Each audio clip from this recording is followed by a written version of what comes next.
beginning of time, our world has been shaped by fighting. Hand-to-hand combat is the genesis of sport. Primal competition with universal appeal.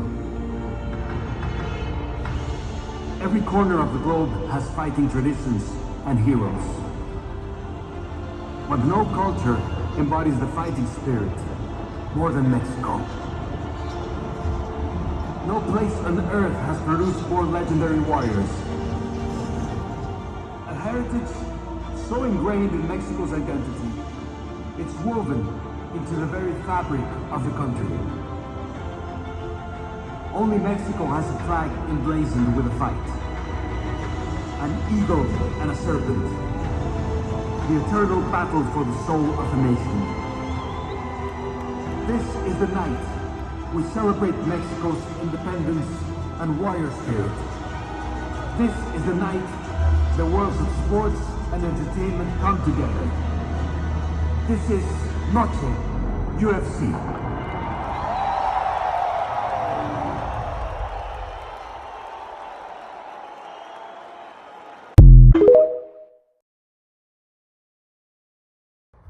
Welcome back to the Third Lane Podcast. It's been a very eventful day for football, and we had some great games Sunday. Not so much Saturday. It's one of those weeks where there's just a lot of terrible games. But there were some few good ones. We're going to start out with the NFL this week. Start with some NFL news. Starting off, Isaiah Pacheco is down for 6 to 8 weeks with a fractured fibula. The Chiefs are talking about signing Kareem Hunt. He worked out for him, I think, this morning. And big news, Bryce Young got benched, and we'll talk about that once we get to the game, for Andy Dalton. It's kind of huge because the head coach backed him up yesterday, and then today they benched him. I don't see how that helps him in his development. He does not look good at all, whatsoever. He looks bad. It just doesn't look like he can do it. Usually small quarterbacks like him can either run, like Russell Wilson, Kyler Murray, or can throw the ball extremely well, like Drew Brees, kind of snipe guys, and he can't do either. And so it looks kind of bad for him. And this isn't, from what I saw, this isn't the same regime that drafted him. This is a whole different group. So it doesn't bode well for him. They'll have a top pick at another quarterback. The issue is you're now wasting assets. But at some point, you got to look at the development of Xavier Legette. And I think that's one of the bigger moves of why you bring in Andy Dalton, is because maybe he can help move along Xavier Legette, have Bryce Young develop behind him, and then hopefully them come together. If Bryce Young can't develop, Xavier Legette is still developing as your number one receiver. You draft another quarterback, you get rid of Bryce Young, you send him to let's say the Raiders, and you kind of move forward from there. But yeah, that was big. There was some other big news. Cooper Kupp is probably going to the IR. He got hurt, and man, we'll talk about the Rams when we get to their game. It looks rough. I mean, they're down their two top receivers, multiple starting linemen, and so it looks bad. If Cooper Kupp is down, it's going to be a long season. Because we're looking at it, Jonah Jackson starting inside lineman, expected to go to the injury reserve. Cooper Kupp expected to go to the injury reserve. John Johnson expected to go to the injury reserve. Puka Nacua was there. Steve Avila, who's a starting guard/center, is there. Joe Newcomb, a starting tackle. Darius Williams, starting corner. Connor McDermott, a backup tackle. KJ Leverston, backup guard. Laryl Murchison, backup D tackle. Tyler Higbee, starting tight end. Deion Kendrick, a starting corner. It looks bad. That's not even counting the other guys where you're going to look at. Let's look. Alar Jackson's banged up. Kevin Dotson's been banged up. Rob Havenstein has been banged up, or he's on suspension. I think he just now comes back. But you're looking at it, I mean, is he back this week? I guess so. He's 32, though. Alar Jackson may get put down to guard.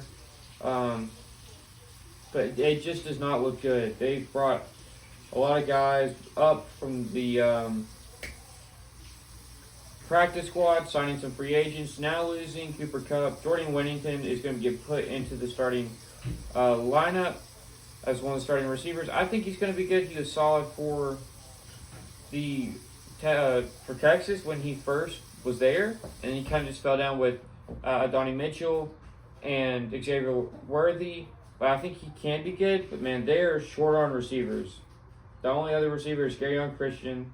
They'll probably end up signing two more. But it looks rough. Jonah Jackson came from Detroit, and he's now hurt. I mean, you're putting a 6th-round pick as your starting center. Kevin Dotson from Pittsburgh. The only starting offensive lineman, I guess there's you'll say 3, but yeah. But they've all missed time. So, also, you're on your backup tight end, Cody Parkinson. The defense outside of John Johnson is solid. It's just, dude, it's getting ugly fast for the Rams.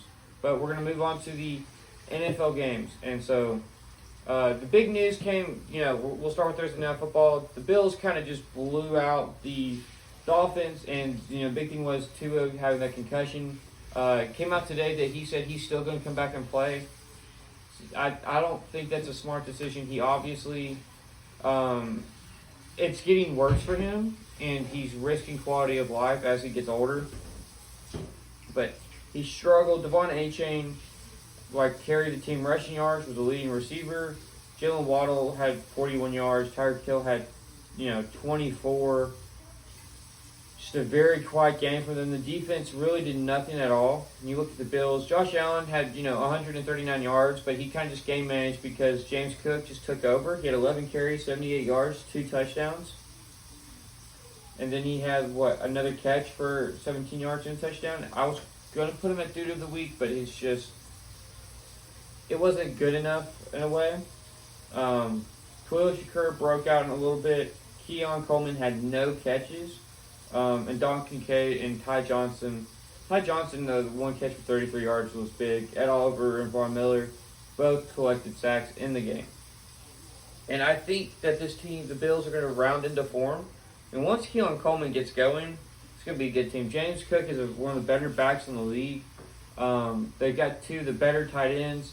MVS is a very solid receiver. Khalil Shakur looks like a good number 2 option. Josh Allen is Josh Allen. For the Dolphins, though, Tua, it looks rough. They just signed a quarterback. Let me look up who they just signed.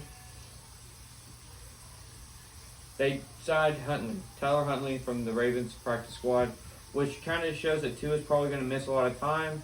Skylar Thompson will be the starting quarterback, but he's really not that good. They had Mike White, but they cut him. I don't know why, because he's overall a better quarterback. But Skylar Thompson, and he's the backup last year. Skylar Thompson's going to be the starter moving forward for a bit. Man, and I'd encourage Tua to retire. I just don't think, he's made his money. There's nothing left for him to do. He's risking it all for naught. But that's just my opinion on that standing. It just was a rough game for them. He led the game in passing yards with 145, but still was rough. Now we're going to move on to the butt kicking of the week, or good butt kicking. So the Saints beat the Cowboys 44-19, and I've said this all along. The Cowboys defense isn't as good as they say. It disappears in games they need them. And then the running attack. You can't rely on an older Ezekiel Elliott, who has not really produced like they want him to since 2 years before they cut him. He's 29, so he's realistically not that old. It's just his production's gone down because they ran him into the dirt. Deuce Vaughn got 4 carries for 11 yards. Rico Dowell, who's a good backup running back, had 30 yards. And then Dak Prescott, and I've said this before, he's not as good as people make it out to be. 2 picks, 1 touchdown. At what point are you going to look at Dak and be like, you can't win games when we need you to? CeeDee Lamb, of course, led the team in receiving. Jalen Tolbert, who I think has got a makings of a good number 2 or 3 receiver, was second on the team receiving yards, and then the rest of the team was disappointing. They really got no pressure. Chauncey Golston got a sack. Michael Parsons, again, was quiet. Watching First Take this morning, they were talking about that the Cowboys defense looks soft. I said this before. Micah Parsons does not show up. And I think this is a prove-it year because CeeDee Lamb and Dak Prescott have got their extensions. You want your big money, you've got to play for it. And he really hasn't done, yes, you look at his counting stats and you're like, wow, okay, it's really good. But you look at the big games and you're like, oh, he disappears. 14 sacks, 13. Cool. What have they done? The defense disappears. It also looks like Danny Quinn was a bigger part of the defense than people wanted to believe. DeMarcus Lawrence has to go. 2 tackles, no tackles for loss or QB hits.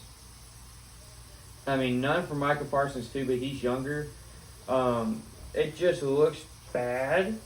Really the only top corner you have now is Trayvon Diggs because you let Stephon Gilmore go. Malik Hooker is not what he was once he first entered the league.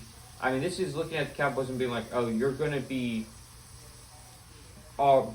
decent. You're not going to be great. You're not a Super Bowl team like people wanted them to think they were. And I didn't think they were. They beat a Browns team with Deshaun Watson, who's arguably one of the worst quarterbacks in the league, and they're on backup running backs. So, moving forward, the Saints have had a heck of a start to the season. Derek Carr, 243 yards, 2 touchdowns, 1 pick. Alvin Kamara had himself a game, 20 carries, 115 yards, 3 touchdowns.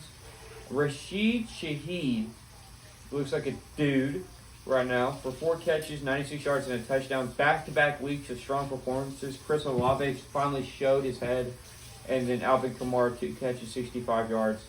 Huge performance. Defensively, Chase Young got in, had a half a sack. Carl Ganderson had a sack and a half. And Brian Brees, the former top pick from them, got in and got a sack. They need him to step up as well as Chase Young. I think Chase Young can round back into form. It'll just take a while. You're looking at a guy, he had 17 career sacks, 7.5 of them came in his rookie year. ACL injury kind of derailed it. He hasn't played more than 9 games since his rookie year. So you got to give him time. Him already collecting, being a factor a little bit is huge because in a way you need him to be a factor. 2 years ago he had 5 sacks in 7 games. Looked good. Then he's traded. So last year he played 16 games. I was wrong. It split it up in half. But he's kind of put in a rotational role for the 49ers. He wasn't as the main edge. And I don't know if he'll be a main edge for this team. He's still 25. He's one of the better pass rushers we've seen in college football in a long time. They also have Isaiah Foskey. Man, they've got some talented pass rushers on this team. Carl Ganderson, Cam Jordan, Brian Brees, Chase Young. Wow. Isaiah Foskey. That's huge. But the Saints look good. Again, they probably played the worst team in football and then a team who really, if you can just take the passing game out of it and run it down their throat, you're going to wipe the floor with them. And that's what they did. I still want to see more from the Saints. But it's a big win. I think it shows how not good, I wouldn't say bad, but how not as good as people wanted to think the Cowboys were. And I think it's big. Dak got his extension, and he's now he didn't play good when they needed him already. It's week 2, we're already seeing it. So, Buccaneers beat the Lions 20-16. Baker Mayfield has played well. Now, he did throw a pick. Mayfield looking, checking, surveying, has all day, nobody open, now he's going to run. Mayfield with a move, and Baker Mayfield down at the 11-yard line. Mayfield going to run again. Baker up the middle, inside the 5. Mayfield lunging, touchdown!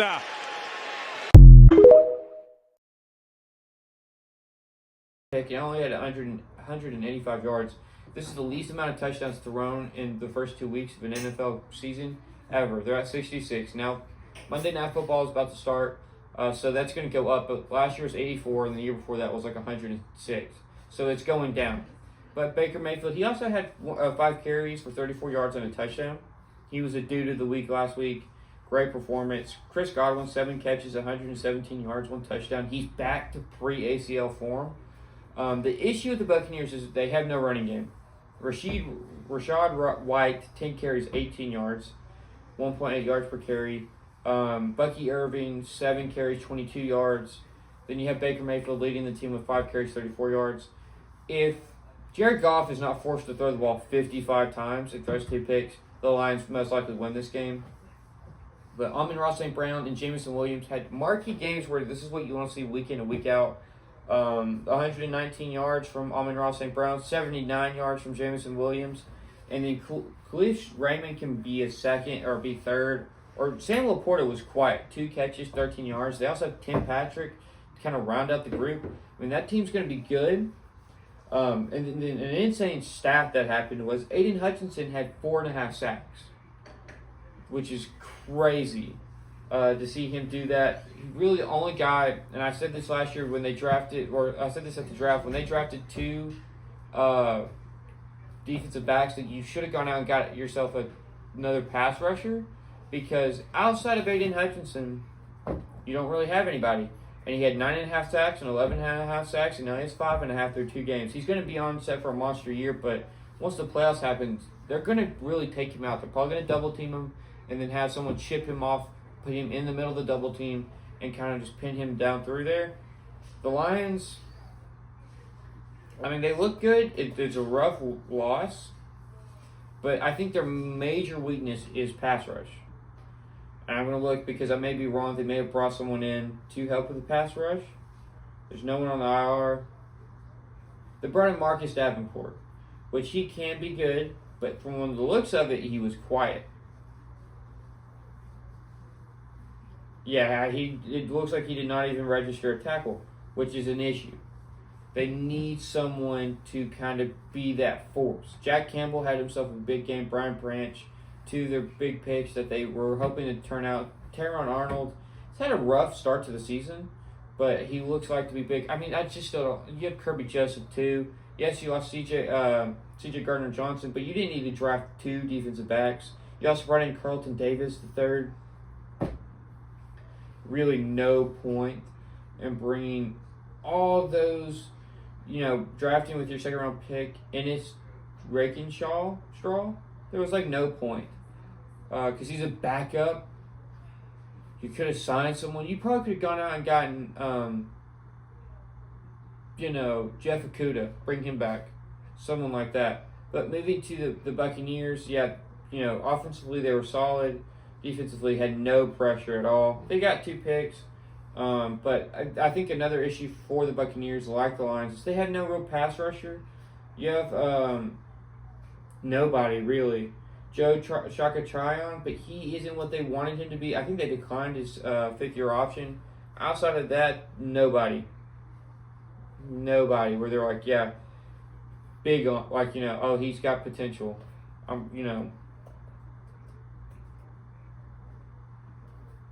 We'll look up the depth chart to see, because I think they took they took Graham Barton. Yeah, because they had to fix the offensive line. Did they not draft anybody for defense? They have Vita Vea, but he's hurt. Yeah. And then, Kajian Casey, they drafted. So their main pass rushers are hurt right now. That's fantastic for them. But big to start the season off with 2 wins. Being 2-0 in a division that's, we don't know. We know that the Panthers are going to suck. Don't know what we're going to get from the Falcons. Tonight's going to be a big game for them, but you have the Saints starting 2-0, and you have the Buccaneers starting 2-0. The Colts played the Packers, and man, this was a interesting game. So Malik Willis ran the ball once. He was snapped the ball as a pass play and took off with it when he wasn't supposed to. And Matt LaFleur asked him why, and he said, because the center actively threw up on the ball, and there's a picture of him hurling on it. But he played well. Threw his first NFL touchdown, went 12-14 for 122 yards. He really just game managed. They just fed the ball to Josh Jacobs, 32 carries, 151 yards. No touchdowns, but yeah, the passing game is going to be rough for them. Anthony Richardson played terrible. 17-34, 204 yards, 1 touchdown, 3 picks. Jonathan Taylor had 12 carries for 103 yards. It's rough. Alec Pierce had another touchdown catch. Solid game from him. Pass rush, Devontae Wyatt got a sack for the Packers. This was a rough game. It wasn't on TV, but it was a rough. Man, the Colts are going to be interesting this year because they don't look. They look hard cold. I mean, they're either going to be really good or they're going to be like solid or they're going to suck. I want to look at Anthony Richardson's stats so far. He's thrown 3 touchdowns to 4 picks. That is not good. Alec Pierce, the receiving core is interesting. You have Michael Pittman, Adonai Mitchell, and Alec Pierce. Michael Pittman and Donnie Mitchell have been quiet. You have Ashton Dolan being your number 2 receiver, and that's from 2 catches. Mo Alley Cox is your starting tight end. Pass rush wise, you have DeForest Buckner. You have Kwity Payne. That's about it, though. And you have Latu as well, who not played much. Interesting. I forgot they had him. But yeah, I just don't. Big win for the Packers. I said that this could get ugly fast. And Malik Willis pulling it out of the fire was huge. They really needed that from him. And like winning one game, if he loses the next 3 games, he did his job. They won a game. They'll be 1-4. But realistic, like they'll still be in contention. Realistically, you want to be at worst 2-3, be right around 500. So if they can get that from him, fantastic. I don't know who the Packers play next. I want to look that up real quick because if they play someone like the Panthers at some point, then they'll be fine. I mean, they'll be golden. If ESPN will want to cooperate.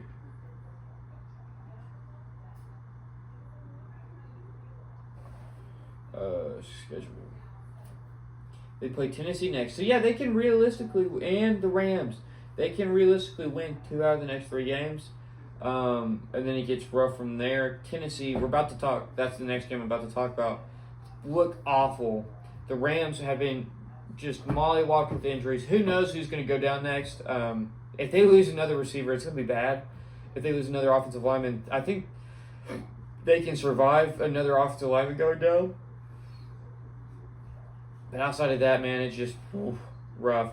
And talking about one of the, I'd say second worst to probably the Bears is the Titans.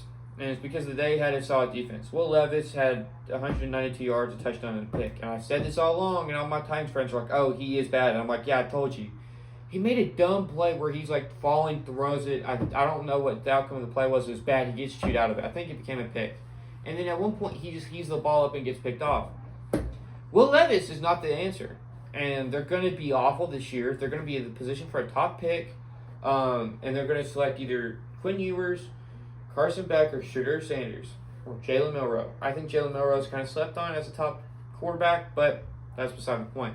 Tony Pollard has 17 carries, 62 yards. Tajay Spears, 6 carries, 20 yards.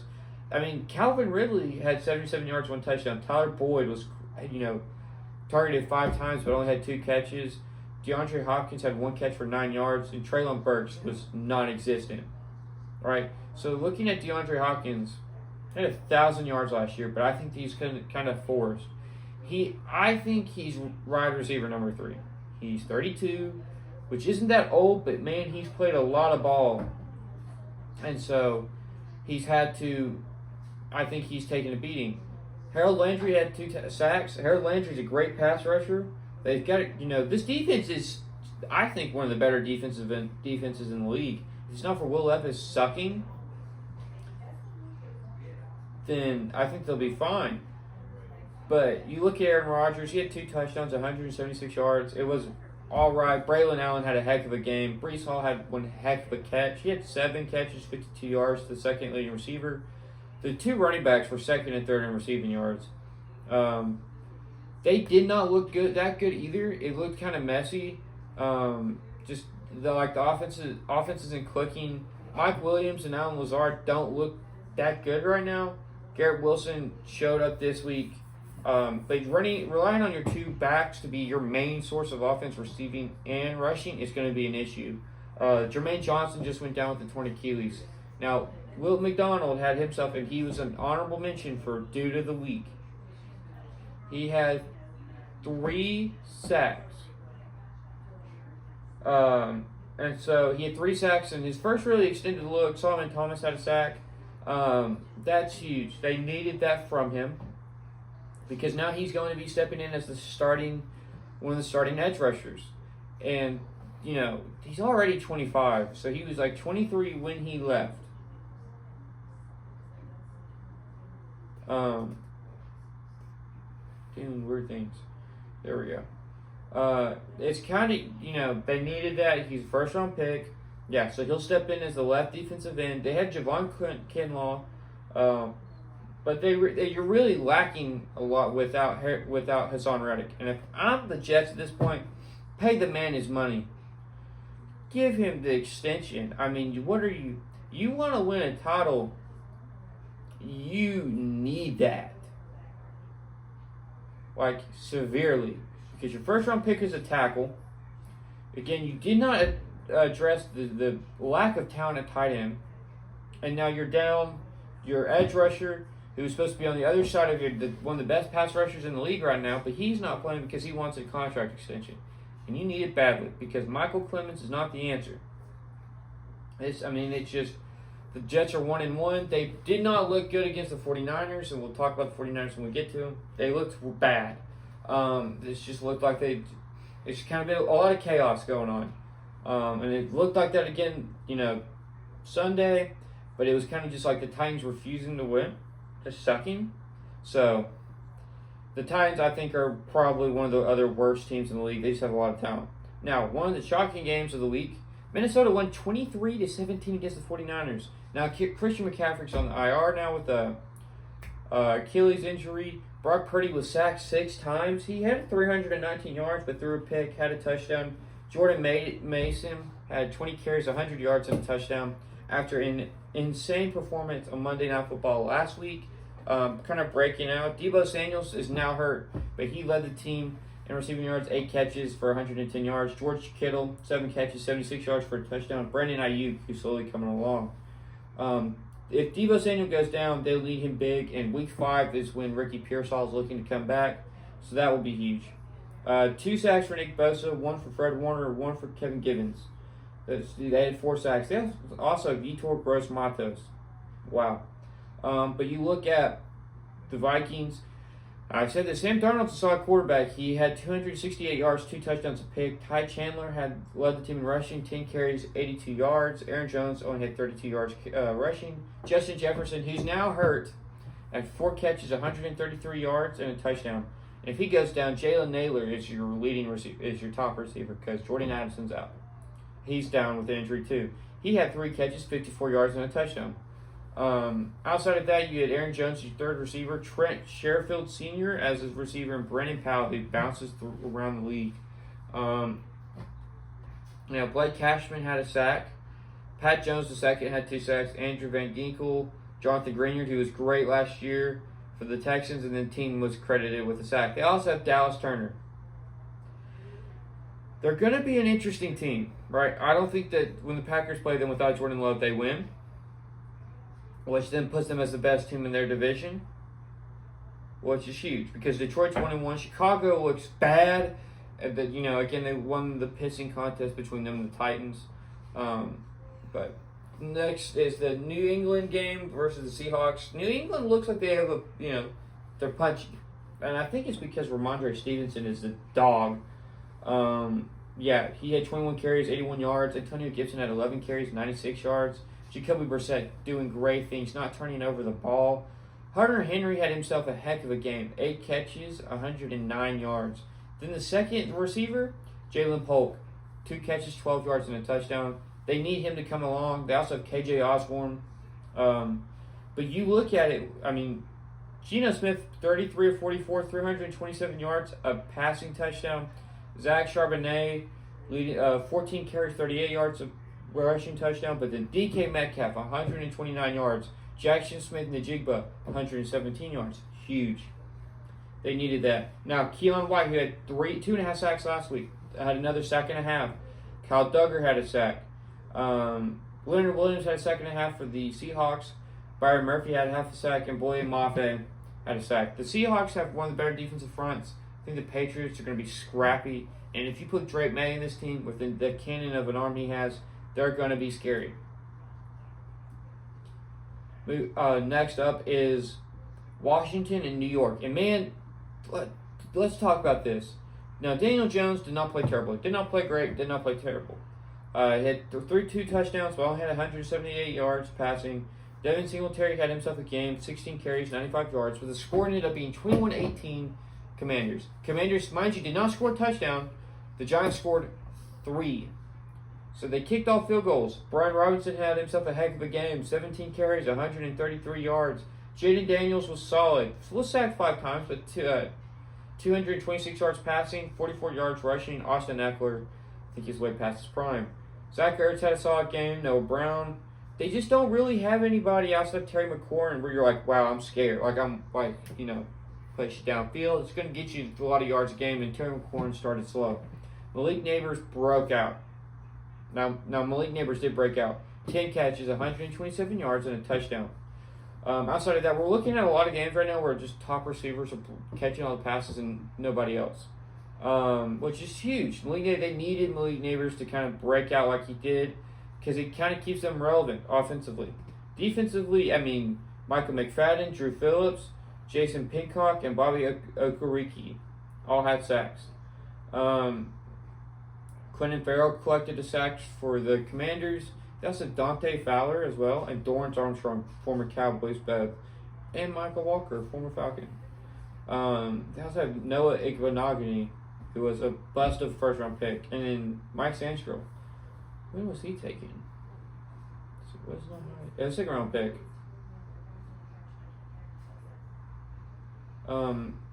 They got a lot of pressure on Jaden Daniels. Azeez Ojulari had a QB hit, I think. So it looks big. They also have Isaiah Simmons, Raheem Nunez-Roches, who I think was a first-round pick or no. Oh, he's a lot older than I remember. There's a Roches somewhere. He was like a top 3-round pick. But the Giants, man, it just does not look good. The Commanders look scrappy. They need more from the receiving corps. We're seeing some bad receiving corps right now. Bad ones. But, some of the games it's not a great weekend of football. Man, talk about the Panthers are just... The Chargers beat the Panthers 26-3. Justin Herbert had 130 yards. Again, we're looking at terrible passing stats. 2 touchdowns, 1 interception. J.K. Dobbins, dude of the week last week, 17 carries, 131 yards, and a touchdown. Bryce Young had 84 yards passing and an interception. Chuba Hubbard led the team with 10 carries, 64 yards.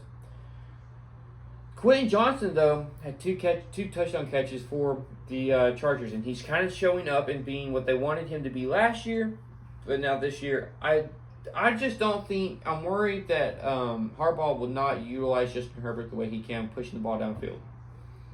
Because he's got used to having J.J. McCarthy just game manage and kind of just get what he needed done, and he's just going to run the ball down your throat. When you have a game-changing quarterback, one of the more talented quarterbacks in the league, but also you really didn't need to do much, honestly, because it's the Panthers. Let's be honest, no one's scared of the Panthers.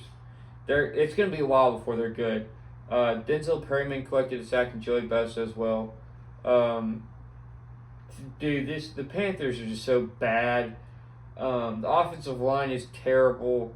The receiving corps is crap. Quarterback room is just meh. Defense is trash. Let's look at this defense. Javon Clowney is going to get traded halfway through the season. Let's be honest here, okay? Shaq Thompson, he's been on the team since 2014, right? Because I looked at 2015. So he was part of the team coming out of a rebuild, won Super Bowls, and now he's been with the team sucking. You have J.C. Horn, who's all right. Okay, Jordan Fuller, solid. Josie Jewell, all right. But nobody you're like, oh, wow. Because they lost Derek Brown. Jadeveon Clowney may not be the guy that he once was. J.C. Horn, let's be honest, is not that great of a corner. He's young. First-round pick of a corner, but he hasn't been that good. You have Xavier Woods, who's way past his prime, which is crazy to think about because for 4 years he was one of the better corners in the league. Then his 1 year in Minnesota, he was pretty darn good in 2021, and now he's just been stuck in Carolina, probably just getting paid, and is just kind of withering away. But man, Bud Dupree, is that the guy that was? Yeah, man, what a sad turn for him.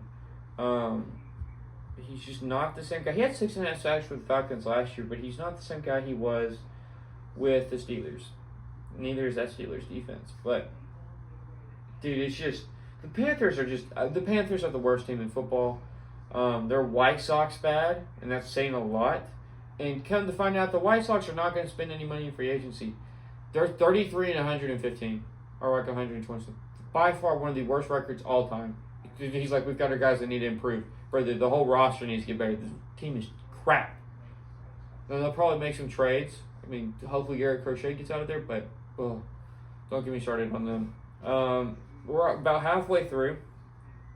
Cleveland somehow beat Jacksonville, and Lord Almighty, Trevor Lawrence played a terrible game. 14 to 30, 220 yards. Travis Etienne, 13 carries, 652 yards. Tank Bigsby did not play. Brian Thomas looks great. He had 2 catches, 94 yards. Brenton Strange, 3 catches, 65 yards. Interesting stat. Rushing wise, Deshaun Watson didn't turn the ball over, had 186 yards passing. Again, not game-changing numbers, but we're not really seeing game-changing numbers right now. Jerome Ford, 7 carries, 64 yards. Dante Foreman, 14 carries, 42 yards. Deshaun Watson had a rushing touchdown, right?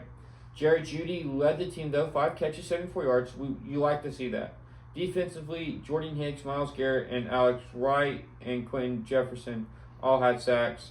For the Jaguars, Josh Allen and Foyosete Aluakon both had sacks. Whoops. Devin Lloyd looks like a top, linebacker. Well, not top, but a good linebacker. They have Eric Armstead as well. Jeremiah Ledbetter, who came on towards the end of last year.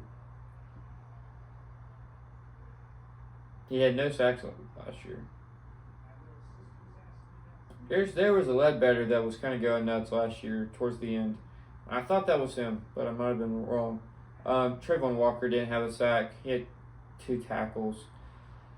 This is a team, the AFC South is going to be rough this year. We're looking at only really one good team. Because the Titans suck. Colts are meh. Jaguars are meh. Texans are great. But, Lord Almighty. And another big upset of the week. Las Vegas won 26-23. They were down by double digits at one point. Man, the offense for the Ravens, outside of, they don't have a contested catch receiver. Rashad Bateman's just not that guy. Zay Flowers had 7 catches, 91 yards, 1 touchdown, but you needed, let's be honest, Isaiah Likely needs to have 4 or 5 catches a game. He only had 2 for 26 yards. Derrick Henry had a solid game, 18 carries, 84 yards for a touchdown, but I think Derrick Henry's not a winning back right now. Not because of him, not because he just doesn't want to win. It's just because he's not where he used to be, and just making him start and giving him the ball 20 times a game, he's not explosive anymore. His longest carry was for 29 yards. That's all good and dandy, but outside of that, he really broke nothing else out. Gardner Minshew had 276 yards for the Raiders, 3 touchdown and a pick. Zeus Watt had 9 carries, 24 yards. They really had no running attack.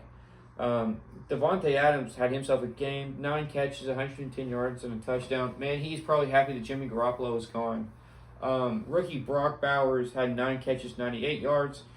He looks good. I said this before because they were like, well, Michael Myers on the team. For whatever reason, Michael Myers has not translated over to the NFL. Brock Bowers will. I get Travis Kelce, deep threat, with the route tree of George Kittle. It's George Kittle and Travis Kelce put together. Which I think makes them offensively a threat. You have Max Crosby, who had 2 sacks on your D-line. Also, you have Christian Wilkinson, Wilkins. You have Jack Jones, who I thought was going to be suspended. Nate Hobbs, Robert Spillane. Trayvon Moehrig, Marcus Epps. This is a scrappy team. And DJ Turner, who was a... Oh, that's a receiver. That is not the DJ Turner I was thinking about. That's Dallas Turner. My bad. For the Ravens, Obafe Owe had 2.5 sacks. Kyle Van Noy had 2 sacks. Urquan Smith led the team in tackles. But the Ravens are missing they're missing explosiveness, like just to break a big play. They don't have it, and it's going to be interesting to see how they progress. The Raiders are going to be a scrappy team. I don't know if they're not going to get a top pick. I think they'll get maybe 5th, but they're not one of the worst teams in the league by any chance. So it'll be interesting to see where they end up in the draft. I think if they don't get a top quarterback, which I think Jalen Milroe will be a very good chance to land there, him or Shadur. But if you don't get either one of those guys, you've got to take a look at Bryce Young and be like, well, they're going to get their new quarterback. I think the Titans and the Panthers are going to be looking for new quarterbacks in the offseason. You've got to just, go after either Will Levis or Bryce Young. I think Bryce Young, because I think Bryce Young is better than Will Levis, even though Bryce Young's had the rougher start to his career. But moving forward, the Rams got shellacked by the Cardinals 41-10. Man, the Rams are just dropping guys. Kyron Williams had 12 carries, 25 yards, and a touchdown. That's unacceptable. Blake Corum played. He had 8 carries, 28 yards. Again, unacceptable. Only 216 passing yards. Marcus Robinson led the team. Then you had Tutu Atwell. Jordan Whittington's going to have to step up. And like I said, he was good early on at Texas. You've got to see that level of production from him again. Because without it, he's just not going to be... Okay, well, we're looking at this now. There was a guy at Texas like 2019 because they had Sam Ehlinger. I'm looking this up. Because they beat Georgia and said, we're back. Okay. It's Colin Johnson, I think, because I had Devin Duvernay.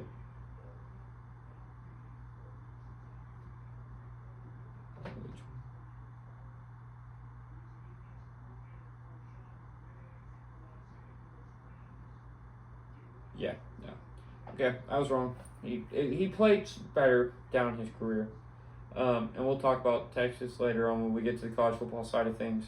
But they're going to need him to step up and show his talent. He's got great size, but defensively for them, Kobe Turner had a sack. That's about it. Jared Verse had 3 tackles for a loss, and that's huge. Quentin Lake had 11 total tackles, which is huge.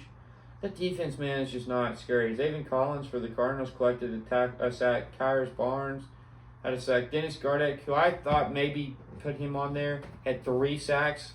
Great part. He's like 32. But offensively, Marvin Harrison has arrived. 4 catches, 130 yards, 2 receiving touchdowns. James Conner had 21 carries, 122 yards, and a touchdown. Kyler Murray threw 3 passing touchdowns, also had 59 yards rushing. The Cardinals are going to be interesting, right? Because, again, you can't really gauge. They fought hard against the Bills. The Bills are early on in that team. That team's going to be great moving forward. This is a Rams team that's wounded like no other. So, really, where are they? Steelers beat the Broncos 13-6. Justin Fields threw a touchdown, but he only had 117 yards. Najee Harris had 69 yards. We're looking at some teams game managing because of injuries. Bo Nix threw 2 more picks. Josh Reynolds led the team with 93 yards for the Broncos. Rushing attack was non-existent for the Broncos as well. The passing attack was just non-existent, really. This weekend for them, Zach Allen and Josh Elias had a sack for the Broncos. For the Steelers, it was T.J. Watt and Alex Highsmith. T.J. Watt, man, how many sacks does he already have? He already has 2. He had 19 last year. The dude's going to go down as one of the best pass rushers in the league. It's going to be a longer episode because of all the news. Sorry about that. We're almost done with the NFL and be on to the NFL side of the dudes of the week. Now, this was a big game. KC barely beating the Bengals 26-25. The Bengals, man, they played solid. The rushing attack showed signs of life at times. Mike Gesicki led the team with 91 yards receiving. Jermaine Burton made his first career catch for 47 yards. Jamar Chase, non-existent, and made a big penalty argument with the ref. He just looked childish, man, and that's a guy that wants an extension early on. Trey Hendrickson, because I was watching this game, was a menace, had 2 sacks, forced the Chiefs to take out their first-round tackle, put in a guy named Wendy Mosey, and he still bullied him. Xavier Worthy had got mossed on for a pick by, who was it? Cam Taylor-Britt, who talked smack leading up to the game. Rashid Rice, who I think should not be in the NFL right now, 5 catches, 75 yards, and a touchdown. Isaiah Pacheco's down, but he had 90 yards, so they're going to have to turn to Carson Steele and Samaje Perine. Samaje Perine's a good running back. He had like a good year a year or two ago. 2 years ago, as a backup, 394 yards. He's kind of quiet for the Broncos last year. But, dude, there's a PI penalty at the end of the game on a fourth down stop that the Bengals made. Really, that safety had no business being in. But that is a PI. He kind of just air thrusted the Chiefs receiver, and he gave it away. And you know what happened? They kicked the field goal. And it's ridiculous. The Bengals, dude, the offense does not look that, again, explosiveness is big in the NFL, and they don't look explosive. And it just looks rough like right now. Now, moving to probably one of the worst outings of the week. Caleb Williams had 174 yards, 2 interceptions. He looked terrible. Not Bryce Young bad, but just rough. 5 carries for 44 yards. They had no running attack because the offensive line is terrible. DeAndre Swift, 14 carries, 18 yards. DJ Moore led the team. Aduze missed valuable catches that they needed him to get. They don't have Keenan Allen yet. Nico Collins had 8 catches for 135 yards and a touchdown. Stephon Diggs was second. Tank Dell was non-existent, had -3 yards receiving. Cam Akers was big because Joe Mixon went down, but again, they had no running attack really either. C.J. Stroud had 260 yards for a touchdown. But Caleb Williams was sacked 7 times. Okay, so we're going to go through this long list. Henry Toho, Aziz Al-Shahir, Danielle Hunter had a sack and a half. Will Anderson was a menace last night, had a sack and a half. Mario Edwards Jr. had a sack, and Derek Barnett had a sack. For the Bears, Javon Dexter Jr. had a sack, and Jack Saborn and Tremaine Edmonds. But, dude, when I tell you, Caleb Williams looked defeated. Just looked defeated about after halftime, coming out of halftime, because he had sacked 4 times. Every time he got hit, man, he just looked worse and worse. And then he started throwing picks. And he looked, it was bad picks. Just forcing the ball, just underthrowing. It did not look good, right? Just did not look good at all. It just bad. I mean, just rough. He had more passing yards, but again, and this is 2 weeks in, but he does not look good at all so far. I mean, looking at his stats, he has what? He has a little over 250 yards, 2 picks. I mean, it's just bad. It's just bad right now. Now, I want to see who's leading the league in passing yards. Brock Purdy, defensive leader in tackles, is Nick Cross from Indianapolis. That's crazy, just especially for a team that had Zaire Franklin. And he was good last year.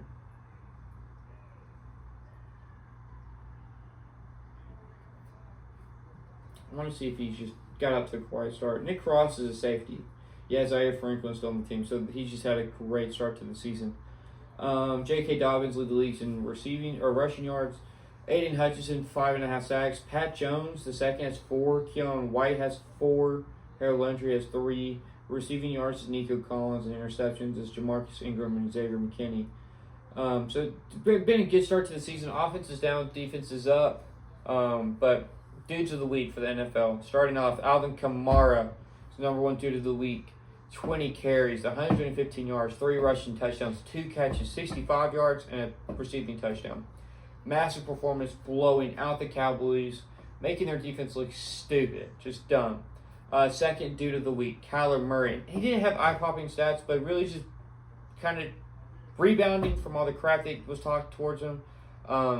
Just showing out 266 yards, 3 passing touchdowns, 5 carries, 59 yards. He needed this because he was a little bit on the hot seat, and his team was on a hot seat as well. He looked good, and they needed that. So it was big.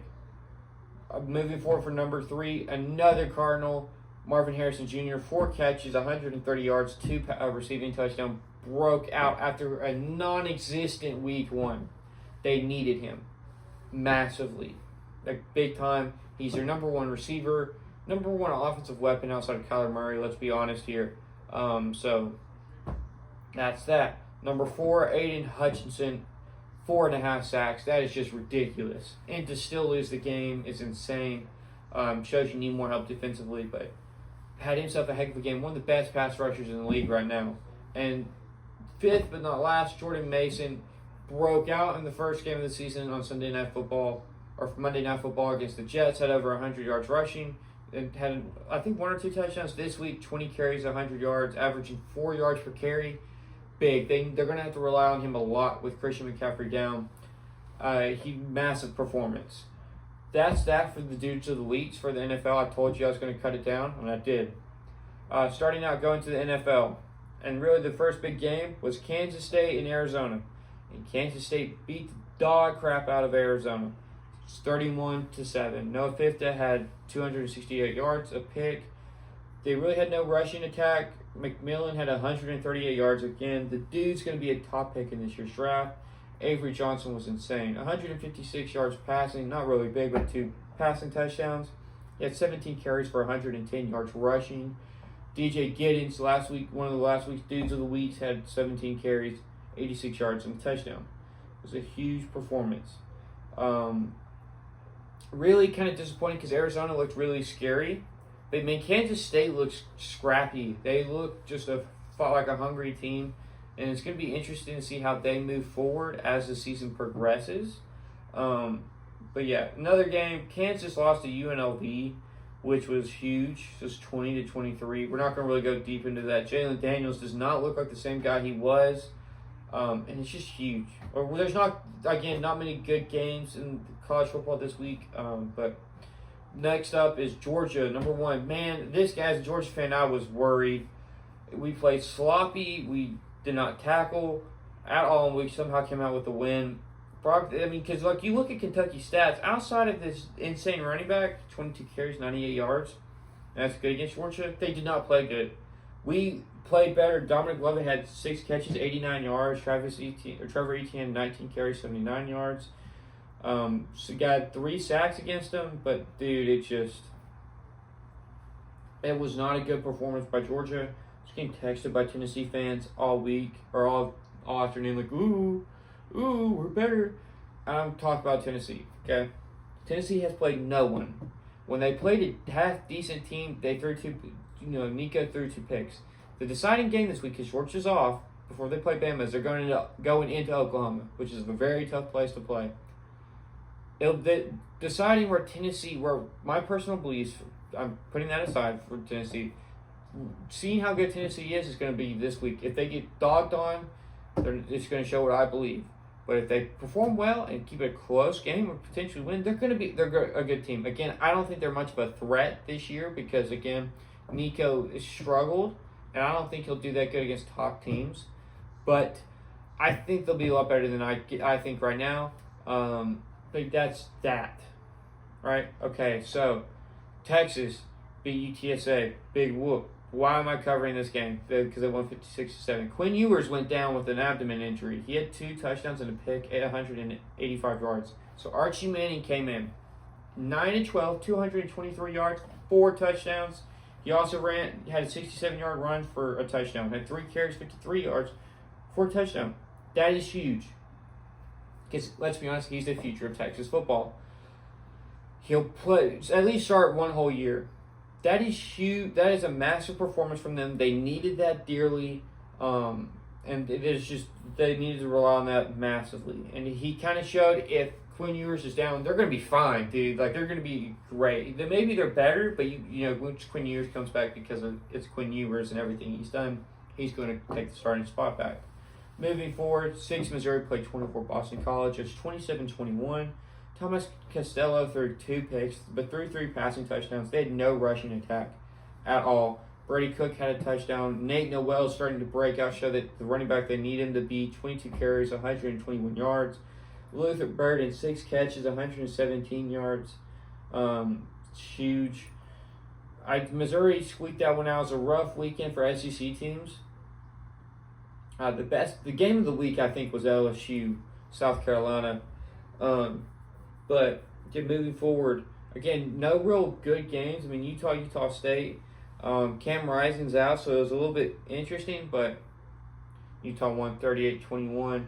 The game of the week for college football, in my personal opinion, was LSU, South Carolina. And I've never seen 2 teams refuse to win a game in my life. If Lenore Sellers is healthy, I think South Carolina wins. I'm just going to say that now. He played great. 10 carries, 88 yards, 2 touchdowns, 9 of 16 for 113 yards. He was a game changer. Robbie Ashford, they just run the ball with Robbie Ashford. 11 carries, 11 yards.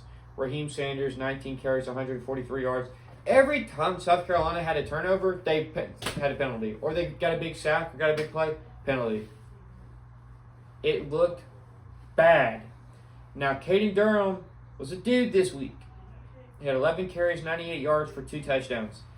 They needed him to break out because really he was running back by committee with like 5 running backs. They needed a number 1 running back to step up. He stepped up. Garrett Nussmeier, man, was taking a beating.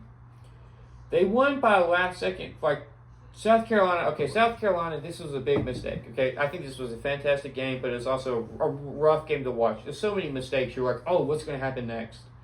So they go to kick the field goal. They call a timeout. The kicker, there's like snap it anyways, kick it. He misses it far right. And I knew he shouldn't have kicked the first one, and I said that when I was watching him.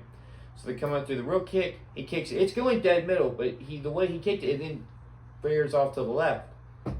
Because he was accounting for it, he went far right, so just in case it did, it comes back to the left. He hit it down the middle, but he put so much spin on it to go to the left that it just went out. They end up losing the game, which is huge because they went downfield. They made some big plays. And they really should have, they were up 16-0, 17. It should have been, okay, let me say this. To start the game, it should have been 34-0 because there was like a pick 6 that got called back. They threw a pick that, even if they got 3 points, then they had another turnover that should have been a touchdown. So, again, without the mistakes in the first quarter, should have been 34-0. But they kept making mistakes. I've never seen a team refused to win so much than South Carolina, and then LSU towards the end was just turning the ball over ridiculously. So that was kind of embarrassing for South Carolina. I mean, they should have been up, and I say this again, 34-0 to start the game because of the plays they were making, but they just kept messing up when they made big plays, or they would turn the ball over, or just minor mistakes. I mean, penalties. They set them back and get that taken back. And so, they had a pick 6. They had 2, and they got called back. One was an extremely controversial call where they're protecting the quarterback, right? Garrett Nussmeier standing there, and he gets hit in the chest by Kennard, and they called a penalty because he got waylaid. Because, you take your chance to hit the quarterback. Should not have been a penalty, but it sadly was. Calls back to pick 6. Would have been a different ball game, all right? Because I think they ended up, kicking a field goal, scoring, changed the whole score of the thing. Again, another turnover, penalty. It's just penalty after penalty after penalty. When they're making big plays, and it's kind of ridiculous.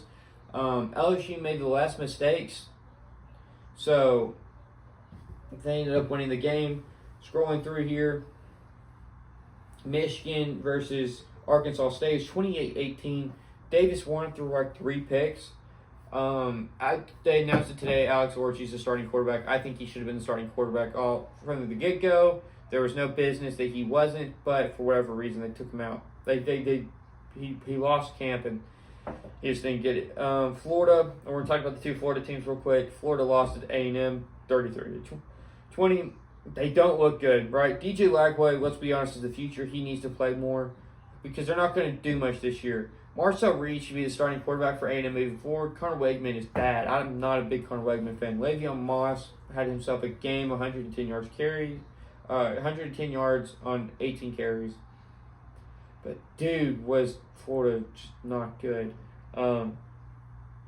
They sacked him like a few times. How many sacks they have? They only had 2. Okay, there's a lot of half sacks. A&M is not scary either. Neither is Florida. There's a lot of bad teams in the bottom. Florida State, though, lost to Memphis. And they paid Memphis $1.3 million to play them, and they lost 20-12. I think DJ is one of the worst quarterbacks in college football right now. I mean, they look bad through 3 games. Okay? And I think Mike Norvell's job's on the line. He has 666 yards, 1 touchdown, 2 picks. Unacceptable. They have, as an offense, 156 yards rushing.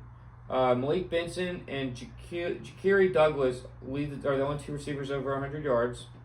They just had no passing attack. Defensively, nobody. I mean, they have 6 total sacks. It's just sad, dude. It's pitiful. Both Florida teams are just bad, dude. Are just bad. But to wrap it up, we're going to go college football dudes of the week. Starting off, Jalen Milroe. And I didn't really talk about this, but he kind of just, because Wisconsin's bad, they lost their starting quarterback, but it was a big game. He had 196 yards passing, 3 touchdowns, 14 carries, 75 yards, and 2 touchdowns. Now, yes, it's a blowout, but it's against Wisconsin, a Power 5 school, who was expected to be pretty good, and they got blown out due to like performance, right? Number 2, Caden Durham. I brought him up. He doesn't have like eye-popping stats, but the dude, because the way he played like a dude. And when they needed someone to step up, he did. 11 carries, 98 yards, 2 touchdowns. He was a bulldozer. Third dude of the week, Archie Manning. And I know it was against UTSA, but they needed him to step up, and he had an insane performance. 9 completions for 223 yards, 4 passing touchdowns, 3 carries for 4 yards, and 1 passing touchdown. Massive. Now, the final dude of the week, Avery Johnson. Against, like, just all-around stats. A lot of just all-around stats from the running backs, or from quarterbacks. He had 156 yards passing, 2 touchdowns, 17 carries for 110 yards. A dude of the week. That's that for the college football dudes of the week. That's really that for the end of the episode. Not that many good games from college football this week. I think it's like the last. No, there's one more full week of football in the NFL, and then it'll be smaller, so it won't be as long. But yeah, the Falcons and Eagles are playing right now. The game just kicked off about 5 minutes ago. So thank you all for watching. The game will be out Tuesday. That episode will be out like Tuesday, Wednesday. It's a lot of editing. I don't feel like being up till 1 o'clock again. So we'll see about that.